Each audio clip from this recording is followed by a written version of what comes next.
From social media to bloggers, you're a lot more likely to be personally attacked online. You might not even know it's happening, but that negative information can actually do more damage to your reputation than you think. Author and business executive Steven Wyer has written a new book. It's called Violated Online. And he has more than 50 tips in the book that you can use to protect yourself from those online haters. Steven's here with us now. Thanks for coming in. Welcome. Thanks for having me. So this actually happened to you. It did. I was my own first client. Yeah. Back when it happened, I got involved in a lawsuit, and the lawsuit is a matter of public record. It made its way online. When people read that information, they never call and ask if it's true. They So my business ended up it. fading. Yeah, business ended up fading off, and we actually went out of business. So I knew I had to do something.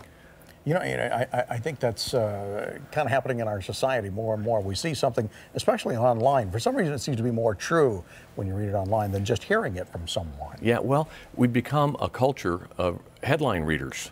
We buy media bites, and that little headline up there, that's called a meta tag. People read that meta tag, and if they read thief, crook, bad person, they're not digging any deeper. They move 1/8 of an inch right down and go to the next listing. And so it really, really has attacked and really hurt small business. And what you're saying is absolutely true. So what do we do to protect ourselves? Do you have some tips? Lots of ideas. The first thing is you can't live in denial. I have people tell me all the time, I don't do the internet. And my response to that is, but the internet does you. Yep.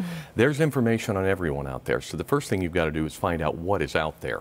If there's negative content or incorrect content, there are things you can do free of cost to correct those things. So if you're a small business, make sure your address and your phone number and your email are correct. You'd be surprised the search engines get that information wrong.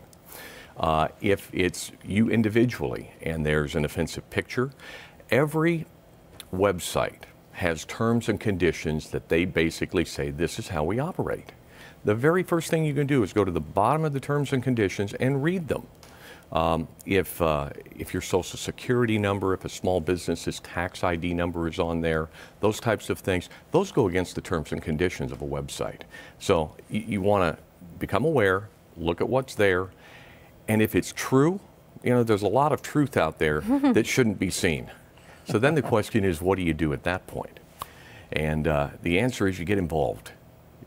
People, there are lots of tools that you can use now for free. Everybody talks about Facebook and Twitter, but there are dozens of sites that you can go out and put honest, transparent, relevant information about yourself so that people begin to see the real you. And how do you go after somebody? If somebody has slandered you, what do you do? That's the most challenging aspect right now on the internet.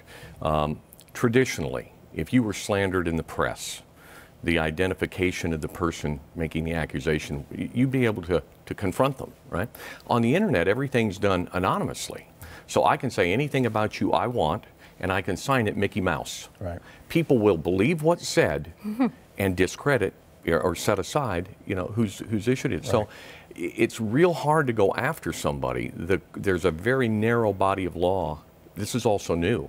The courts don't know how to deal with it. Yeah. So the best thing to do is put positive information online about who you are and what you do. And remember, a search engine, all they're trying to do is you put a search term in, and it's trying to find the relevant information.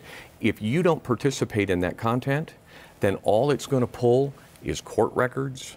There are people right now, city, county, state, and federal courthouses are getting rid of paper. I think we all have a lot to learn. Steven, thank you so much. Good luck with the book. Thank you.